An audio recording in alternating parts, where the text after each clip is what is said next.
تو وہ فارس کبھی اٹینڈ نہ کرتا اور ٹیرس پر ہی بیٹھا وہ خوشنما منظر دیکھتا رہتا۔ فارس نے بہت بے دھیانی سے اپنے افسر کی تمام ہدایات سنی تھی، مگر جلدی سے ساری بات سمیٹ کر کال کاٹتے ہوئے باہر کی جانب بڑھا تھا تاکہ دوبارہ اس ملکوتی حسن کی مالک لڑکی کو دیکھ سکے، مگر افسوس کمرے کی لائٹ آف ہو چکی تھی، وہ لڑکی وہاں سے غائب تھی۔ فارس کا دل ایک دم سے اچاٹ ہو گیا، اب اس کا کہیں بھی دل نہیں لگ رہا تھا، بار بار وہی منظر اس کی آنکھوں میں گھوم رہا تھا۔ وہ ساری رات اس نے بہت بے چینی سے بستر پر کروٹ بدلتے گزاری تھی۔ اس لڑکی کے حسین وجود نے فارس کی تمام سوچوں کا رخ اپنی طرف موڑے رکھا۔ اس کا ہر انداز اور خوبصورت وجود فارس کے ذہن پر نقش ہو چکا تھا اور چاہ کر بھی وہ خود کو اس لڑکی کی یاد سے جدا نہیں کر پا رہا تھا۔ ساری رات جاگتے رہنے کی وجہ سے فارس کی آنکھیں سوجی ہوئی تھی اور اس کا سر بھاری ہو رہا تھا۔ اس نے بے دلی سے ناشتہ کیا اور چائے کا کپ پی کر وہ اپنے آفس کی طرف روانہ ہو گیا، مگر آج وہ پہلے کی طرح پھرتی اور جوش نہیں دکھا رہا تھا۔ حالانکہ وہ اپنے کام کے حوالے سے بہت سنجیدہ مزاج تھا، مگر آج بھی کسی بھی کام میں اس کا دل نہیں لگ رہا تھا۔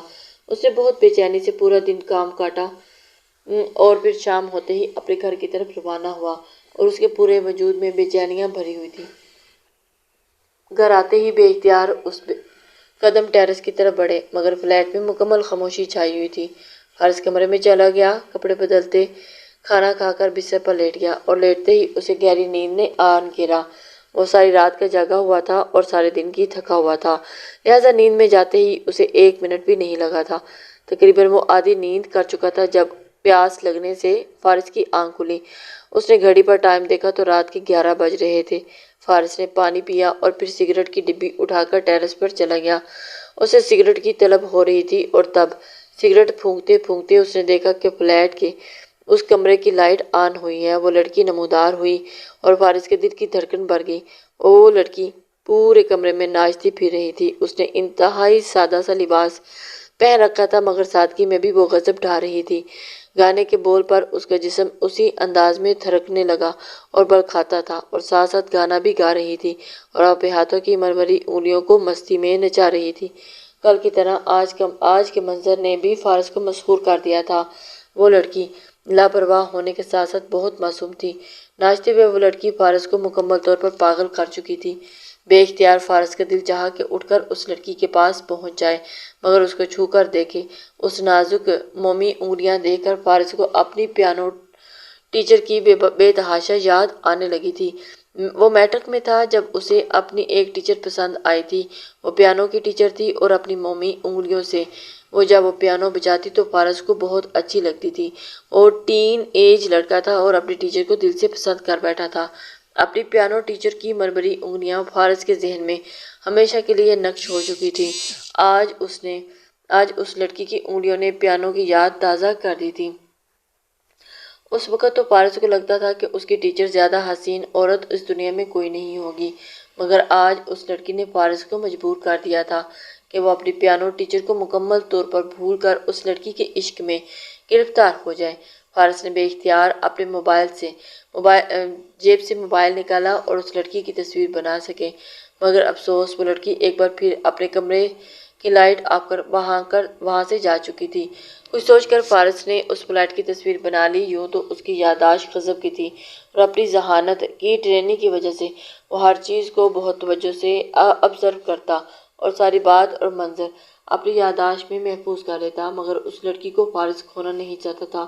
اس کے دل میں یہ وہم آیا کہ ایسا نہ ہو کہ اس لڑکی کا فلائٹ وہ مس کر کے لڑکی کو ہاتھ سے دھو بیٹھے۔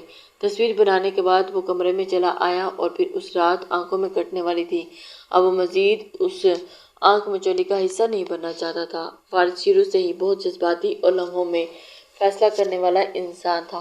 دل کے معاملوں میں تو وہ کبھی بھی سوچنے اور سمجھنے میں ضائع کرنا مناسب نہیں سمجھتا تھا۔ اس وقت بھی وہ لمحوں میں اس لڑکی کو اپنانے کا فیصلہ کر چکا تھا۔ وہ لڑکی مکمل طور پر فارس کو اپنا دیوانہ بنا چکی تھی اور اب فارس چاہتا تھا کہ اسے ہمیشہ کے لیے اپنی زندگی میں شامل کر لے اور اپنے گھر لے آئے۔ فارس نے سوچ لیا تھا کہ ہر حال میں اس لڑکی کو حاصل کرے گا۔ اب اسے ہر حال میں اس لڑکی کے گھر والوں تک پہنچنا تھا۔ اس کے لیے فارس کے دماغ میں میڈم نائلہ کا خیال آیا، جو اس کی سینئر تھی اور فارس سے بہت محبت کرتی تھی۔ فارس ان کو اپنے بیٹے کی طرح لگتا تھا جو کچھ وقت پہلے ایک اہم مشن کو سر انجام دیتے ہوئے جامع شہادت پا چکا تھا۔ میڈم نائلہ اپنے بیٹے کی کمی کو فارس کا خیال رکھ کر پورا کر رہی تھی۔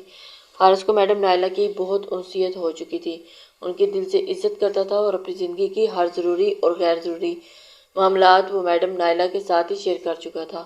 اس وقت بھی اپنی دلی خواہش کو پورا کرنے کے لیے اسے میڈم نائلہ سے بہتر لگی تھی۔ فارس نے بہت بے چینی سے رات گزاری اور پھر رات صبح ہوتے ہی پہلی فرصت میں میڈم نائلہ کے گھر پہنچ گیا۔ اسے اتنی صبح اپنے گھر دیکھ کر میڈم نائلہ پہلے تو حیران ہوئی، مگر پھر گرم جوشی سے آگے بڑھی، ارے آج اتنی صبح صبح میرے بیٹے نے میرے گھر کی راہ لے لی، خیر تو ہے نا؟ یقیناً مجھ سے کوئی ضروری کام آن پڑا ہوگا، ورنہ اس طرح تم میرے گھر کبھی نہیں آتے۔ اسے گھر کے اندر لے جاتے میڈم نائلہ نے حارث ماں والا انداز اپنایا تو فارس ہنس پڑا اور بولا، بالکل ٹھیک پہچانا آپ نے، اپنے بیٹے کو واقعی بہت ضروری کام ہے۔ صبح صبح میں آپ کا سر کھانے پہنچ گیا، بس اب آپ مجھے یوں مایوس مت کرنا۔ ہاں بیٹا بولو، کیا کام ہے؟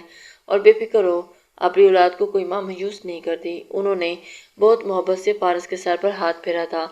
تھوڑی دیر ادھر ادھر باتیں کرنے کے بعد فارس اپنے مدعے پر آیا تھا۔ فارس نے اپنے اصل مقصد کی طرف لے آیا۔ آپ مجھے کہتی ہیں نا کہ ہر وقت اب تمہاری شادی کی عمر ہے، تمہیں شادی کر لینی چاہیے، اپنا گھر بسا لو، ورنہ اسی طرح آدھی راتوں میں گھر جا کر صرف چائے پینی ہی پر گزارا کرنا پڑے گا۔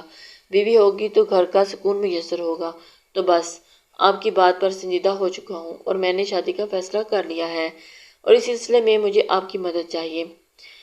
وہ اپنی ساری دل کی بات بتا چکا تھا اور اب نائلہ بیگم نے میڈم نے اس کی بات سن لی تھی اور انہیں اس بات کا اندازہ بھی ہو چکا تھا کہ وہ اس کی کس حد تک مدد کریں گی۔ فارس کی بات سن کر میڈم نائلہ حیرت اور خوشی کے ملے جلے تاثرات کے ساتھ بولی، یہ تو بہت اچھا فیصلہ کیا تم نے، شکر ہے میری بات تمہیں سمجھ آ گئی، مگر اس سلسلے میں تمہاری کیسے مدد کر سکتی ہوں؟ مجھے یہ بات سمجھ نہیں آئی، ذرا کھل کر بات کرو۔ میڈم کی بات سن کر فارس سر ہلا کر بولا، دراصل میرے گھر کے سامنے بنے فلیٹ میں ایک لڑکی رہتی ہے، بائی چانس کل پرسوں وہ مجھے نظر آئی اور پہلی نظر میں مجھے اس لڑکی پر اپنا دل ہار بیٹھا ہوں اور چاہتا ہوں کہ وہ میرے گھر کی رونق بن جائے۔ اس لڑکی کو دیکھ کر پہلے میں نے بھی سنجیدگی سے شادی کے بارے میں سوچا تھا۔ آپ تو جانتی ہیں میرے والدین گاؤں کے رہنے والے سادہ مزاج لوگ ہیں، شہر کے طور طریقوں سے اور شہری لڑکیوں سے کوسوں دور بھاگتے ہیں، ایسے میں ان کو یہاں لا کر خجل خوار نہیں کر سکتا۔ ویسے بھی جس سوچ کے مالک میرے والدین ہیں ان کو یہ بات نہیں سمجھا پاؤں گا کہ مجھے کوئی لڑکی پسند آئی ہے اور میں اسے اپنی زندگی میں شامل کرنے کی خواہش رکھتا ہوں۔ ان کی نظر میں نہایت یہ مایوب بات ہوگی۔ میں چاہتا ہوں کہ آپ لڑکی کے گھر جا کر میرا رشتہ مانگیں، میں جلد از جلد اس لڑکی سے نکاح کرنا چاہتا ہوں۔ اب آپ بتائیں کہ آپ کس دن اس لڑکی کے گھر جا کر میرے رشتے کی بات کریں گی؟ فارس سوالیہ نظروں سے میڈم نائلہ کی طرف دیکھا تو وہ حیرت سے فارس کا منہ دیکھنے لگی تھی۔ یہ بات تو بہت اچھی ہے کہ تم نے خود ایک لڑکی پسند کر لی ہے، مرد اپنی پسندیدہ عورت کے ساتھ زیادہ خوش رہتا ہے، مگر تمہیں جلدی کس بات کی ہے اور صرف ایک نظر دیکھ لینے سے تم نے شادی کا فیصلہ کر لیا؟ کیا پتہ وہ لڑکی تمہارے لیے مناسب نہ ہو، کچھ اس کے بارے میں چھان بین کر لو، ایک دم سے تو رشتہ نہیں مانگا جا سکتا نا۔ میڈم نائلہ کی بات پر فارس بے چین ہوا اور اس کی آنکھوں میں بے اختیار ان دو راتوں والے منظر گھوم گئے تھے جس نے فارس کو بےتاب کر دیا تھا، مگر فارس نے اپنی یہ بےتابی ظاہر نہیں کی تھی اور کہا، ظاہر سی بات ہے میڈم، میں نے اس لڑکی کو دل سے پسند کیا ہے، اب اگر میں تھوڑی دیر بھی کرتا ہوں تو کیا پتا اس کا کہیں اور رشتہ ہو جائے اور میرے ہاتھ سے نکل جائے، اور آپ تو مجھے اچھی طرح سے جانتی ہیں کہ میں اپنے طریقے سے زندگی گزارنا بہت اچھے سے جانتا ہوں۔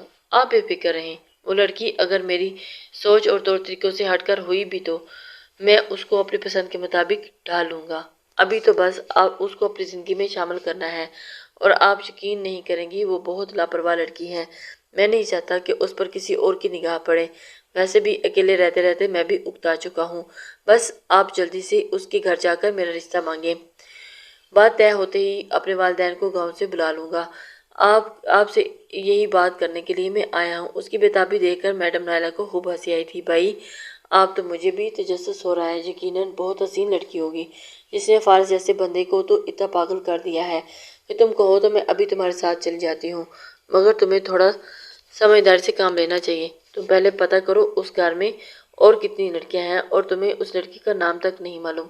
ایسا نہ ہو کہ اس گھر کی کسی اور بیٹی کا رشتہ تمہارے لیے مانگ لوں اور پھر تم ساری زندگی ہاتھ ملتے رہ جاؤ۔ بعد میں مجھے گلہ مت کرنا۔ اس کی فیملی کے بارے میں کوئی انفارمیشن بھی تو لو تم نے، یا ایسے ہی منہ اٹھا کر میرے گھر چلے آئے ہو۔ میڈم نائلہ کی بات پر فارس نے اپنا سر پیٹ لیا۔ واقعی یہ سب اس نے سوچا ہی نہیں تھا۔ اس نے اس فلیٹ میں صرف اس لڑکی کو دیکھا، وہ نہیں جانتا کہ اس گھر میں اور کتنے لوگ رہتے ہیں۔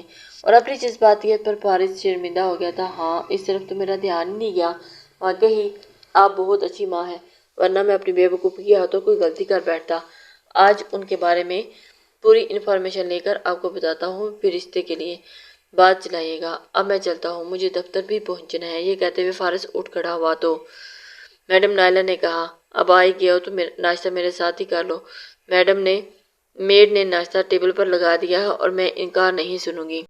میڈم نائلہ کے پرزور اصرار پر فارس نے ان کے ساتھ ناشتہ کیا اور پھر وہاں سے نکلنے کے بعد فارس نے پہلی فرصت میں اپنے ہاس بندے کو اس لڑکی کے فلیٹ کا ایڈریس بتا کر اسے پوری انفارمیشن لینے کے لیے بھیجا، اور کچھ ہی گھنٹوں کے بعد فارس کا آدمی اس کے فلیٹ پر رہنے والے لوگوں کی پوری انفارمیشن لے آیا تھا، اور اس کے مطابق اس فلیٹ میں 2 بوڑھے ماں باپ کے ساتھ ایک بیٹی رہتی تھی اور اپنے والدین کی اکلوتی اولاد تھی۔ اس کا اور کوئی بہن بھائی نہیں تھا۔ یہ سن کر فارس پرسکون ہو گیا۔ اب اسے یہ خدشہ نہیں تھا کہ غلط فہمی کی بنیاد پر کہیں غلط لڑکی اس گھر میں نہ آ جائے۔ فارس نے ساری ڈیٹیل میڈم نائلہ کو بتا دی اور جلد ہی ان کے گھر جانے کا پلان ترتیب دیا۔ فارس کی بےتابیاں عروج پر تھیں اور اس کا بس نہیں چل رہا تھا کہ اسی دن وہ لڑکی اس کی ملکیت بن جائے۔ ہر طرح کی تسلی کر لینے کے بعد ایک بار پھر میڈم نائلہ نے فارس کو سمجھانا چاہا کہ شادی ایک دن کی بات نہیں ہوتی، پوری زندگی کی ہے، اور اسے سوچ سمجھ کر یہ فیصلہ کرنا چاہیے۔ فارس فیصلہ کر چکا تھا اور مزید اسے کوئی بھی تحقیر نہیں کرنا چاہتا تھا، اور اس کے تاثرات دیکھتے ہوئے میڈم نائلہ نے بھی مزید بحث نہیں کی تھی اور ایک روز اس لڑکی کے گھر رشتہ لینے کے لیے پہنچ گئی تھی۔ میڈم نائلہ بہت وفادار اور سلجھی خاتون تھی۔ انہوں نے بہت طریقے سے رشتے کی بات چلائی اور لڑکی کے ماں باپ کے سامنے فارس کی اتنی تعریفیں کی کہ اپنی خوبیوں کو سن کر فارس بھی حیران ہوا تھا۔ وہ اتنی خوبیوں کو مالی تھا، یہ بات اسے آج ہی معلوم ہوئی۔ وہ حادثہ لاپرواہ اور غیر ذمہ دار انسان تھا، بس یہی خوبی تھی اس میں۔ وہ اعلیٰ تعلیم یافتہ تھا اور ایک اچھے عہدے پر فائز تھا اور اچھی شکل و صورت کا مالک تھا، مگر میڈم نائلہ نے تو اسے زمین سے آسمان پر پہنچا دیا تھا۔ انہیں تعریفوں کے پل باندھتا دیکھ کر فارس نے دل میں سوچا، اگر اتنی خوبیاں مجھ میں ہیں تو انہوں نے اپنی بیٹی کا رشتہ کیوں نہیں دے دیا مجھے؟ فارس کو مذاق سوجا، مگر پھر فوراً ہی دل میں خود کو سرزنش کی۔ وہ جانتا تھا کہ میڈم نائلہ ہر حال میں اس کا رشتہ پکا کرنا چاہتی ہیں اور ان کے خلوص کا مذاق بنا رہا تھا۔ اگر وہ ان کے خیالات جان لیتی تو یقیناً ان کا دل ان کا خون کر دیتی۔ فارس فوراً سنجیدہ ہوا۔ لڑکی کے والد مزدور پیشہ انسان تھے اور محنت مزدوری کر کے بمشکل اپنی بیوی اور بیٹی کا پیٹ پال رہا تھا۔ ایسے میں اتنی بڑی پوسٹ والے افسر کا رشتہ پا کر وہ غریب لوگ بوکھلا چکے تھے۔ ایک طرف تو انہیں خوشی ہو رہی تھی کہ ان کی بیٹی کو بیٹھے بٹھائے اتنا بہترین رشتہ مل گیا تھا، اور دوسری طرف تو وہ پریشان بھی تھے، جانے یہ لڑکا ان کی بیٹی کے حق میں بہتر تھا بھی یا نہیں۔ میڈم نائلہ نے ان کی ہر طرح سے تسلی کرائی، فارس کے والدین کے بارے میں بھی سارا بتایا اور انہیں سوچنے کے لیے کچھ وقت بھی مانگا تھا۔ دیکھ کر وہاں سے آگے تھے۔ گھر پہنچتے ہی فارس نے بہت بےتابی سے پوچھا، آپ کو کیا لگتا ہے کہ وہ مجھے رشتہ دے دیں گے؟ وہ لوگ انکار تو نہیں کر دیں گے؟ فارس کے ہر انداز سے ظاہر ہو رہا تھا کہ اس لڑکی کو پانے کے لیے فارس کتنا پاگل ہو رہا ہے۔ میڈم نائلہ بہت حیران تھی۔ فارس جیسے لاپرواہ اور منموجی لڑکے کو کسی لڑکی کے لیے اتنا پاگل ہوتے دیکھنا ان کے لیے حیرت کی بات تھی۔ ابھی اس لڑکی کو دیکھنا چاہتی ہیں، مگر فارس کی موجودگی میں لڑکی کے والدین اپنی بیٹی کو وہاں بلانا مناسب نہیں سمجھا۔ میڈم نائلہ نے بھی زیادہ مجبور نہیں کیا تھا، اور پھر وہ سمجھ گئی تھی کہ لڑکی کے ماں باپ جھجک کا شکار ہیں۔ انہوں نے فارس کو تسلی دی اور کہا وہ غریب لوگ ہیں اور ان کے گھر انہیں جیسا ہی کوئی لڑکا رشتہ لے کر آ جاتا تو غنیمت۔ ایسے میں اتنا بہترین رشتہ تو انہوں نے سوچا بھی نہیں ہوگا۔ وہ ضرور ہاں کریں گے، بس انہیں تھوڑا سا وقت چاہیے۔ تم تھوڑا سا صبر کرو، سمجھو کہ بس لڑکی تمہاری ہو چکی ہے۔ میڈم نائلہ کی بات پر فارس نے بے اختیار دعا کی کہ اس کی یہ بات سچ ثابت ہو۔ ایسے میں اتنا بہترین رشتہ انہوں نے سوچا نہیں ہوگا، وہ ضرور ہاں کریں گے، بس انہیں تھوڑا سا وقت چاہیے۔ تم تھوڑا صبر رکھو اور سمجھو لڑکی بس تمہاری ہو چکی۔ میڈم نائلہ کی بات سن کر فارس نے بے اختیار دعا کی کہ ان کی بات یہ سچ ثابت ہو۔ 2 روز کے بعد لڑکی کے والدین نے فارس کے لیے رشتے کی حامی بھر لی۔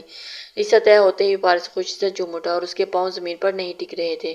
پہلی فرصت میں اس نے گاؤں سے اپنے والدین کو بلوایا تھا۔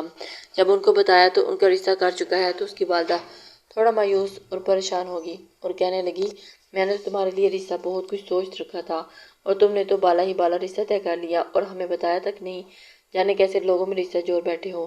میں تو اپنے خاندان یا جان پہچان کے لوگوں میں رشتہ کرنا چاہتی تھی۔ اپنی ماں کی ناراضگی پر فارس بے چین ہوا۔ ماں کے ہاتھ تھام کر بولا، کیسی باتیں کرتی ہیں امی؟ آپ کی اور ابو کی خوشی تو میرے لیے بہت اہمیت رکھتی ہے۔ میں نے آپ کو میڈم نائلہ کے بارے میں بتایا ہوا ہے، وہ میری ماں جیسی ہیں، بالکل آپ کی طرح میرا خیال رکھتی ہیں۔ یہ رشتہ انہی کے توسط سے ہوا ہے۔ انہوں نے لڑکی کی بہت تعریف کی ہے، پھر بھی آپ کو تسلی نہیں ہو رہی تو آپ جا کر لڑکی دیکھ لیں، ان کے گھر والوں سے بھی مل لیں۔ فارس نے ماں سے کہا تو بیٹے کی فرما برداری پر وہ خوش ہو گئی تھی۔